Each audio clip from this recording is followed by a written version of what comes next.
I put together a few slides, and I thought, you know, I need to actually start out and say, this is not a new problem. This questioning of data certainly started, well, actually, before that noted epidemiologist Mark Twain, who said, first you get the facts, then you can distort them at your leisure. Wow, isn't that interesting? How about Ambrose Bierce, who was a publisher as well? If you torture the data long enough, it will tell you anything you want. You know, I remember Dave Krzyzewski saying something quite similar to that, that if you beat the data long enough, it'll confess to something. So it's the same kind of statement. And then I will close these quotes with Albert Einstein: we're drowning in information and starve for knowledge. There are some people that actually add one more little statement on that, and knowledge doesn't necessarily translate into wisdom. And we need to think about that as to how we put all these facts together. But let me just start out by saying that I think Barbara did an outstanding job of setting the tone this morning for how we have to have the data and a clearer picture if we're really going to make some regulations in this country for what is best for all. It is a challenging undertaking with some of the restrictions that we have on the data that is available. For the most part, human studies are examined when actually interpreting these data. One has to question, why do we do all these preclinical studies if they're never going to be used for anything? But at least we have some insights, and it does help us identify, I hope, subgroups that might be responsive. Stan did something really outstanding as well, and that is that he made us question, what do we really know? And when you see 80 to 90% of the science-based claims fail to be replicated, we don't know a whole lot, do we? We've got a long way to go. As I indicated after his presentation, this is not limited to human studies. You see the same thing with animal studies. We have a problem. We need to figure out solutions for managing it and fixing it. Funding agencies and journals, just as we heard from David, need to take on more responsibility. I'm surprised at many times being at NIH or in the National Cancer Institute in particular, that issues would come up about 24-hour recall versus food frequency, and the panelists would say, oh, it's so expensive to do 24-hour recall, let's compromise and have less quality data. We don't do that for other analytical methods. So why, in fact, are we allowing that to occur and not fighting for those additional dollars? And I think that was something that Kevin was talking about as well.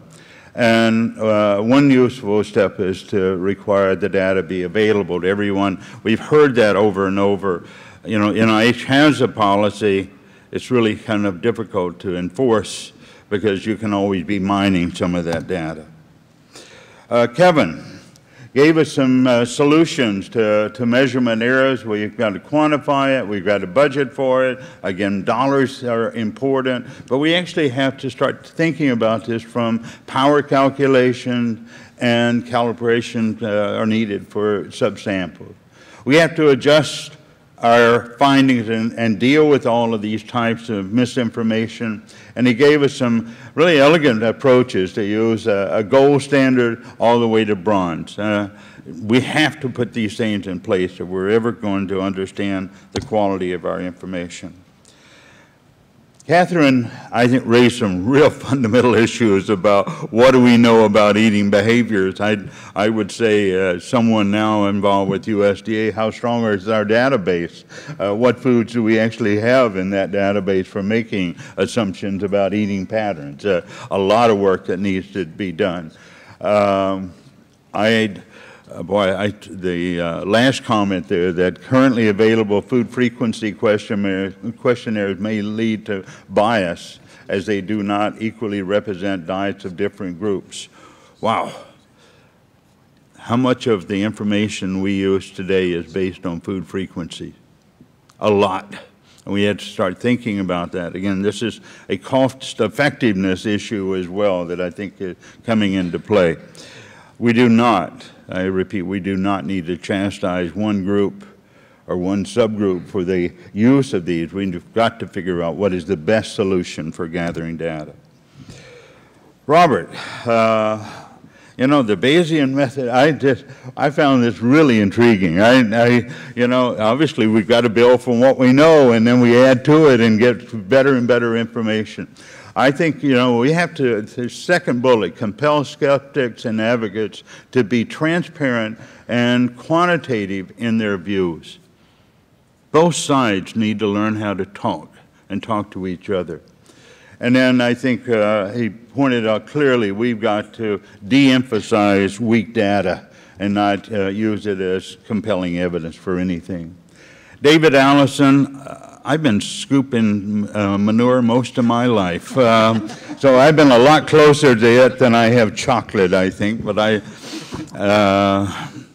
and I'm still loaded with it, I guess. Whatever. You know, I think David hit us with a couple of things. Actually, I have to go back, I'm sorry, for one quick comment that Steve made that I thought was so intriguing, and that is to separate the collection of data from the analysis of data. Wow, I've never heard that before. That was so neat. David, give us the gold medal for actually for releasing a statement about our research. Make sure that's done by a credible group. I know in the old days we had something like that. There was a joint, Johanna help me, it was AIN, ASCN, IFT, ADA. All of our names have changed as we got older, I guess, but we had those things, and somehow we've given up on it, and that's unfortunate. So anyway, I think David emphasized that we need to be scientists and be proud of ourselves, not just work our 8-to-5 job. Make sure that we understand and push the right kinds of science.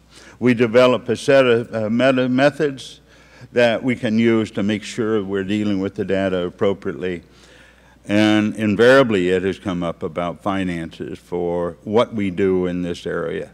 And I sure hope that one day we stop minimizing their importance and actually put some monies in to really reinforce the activity.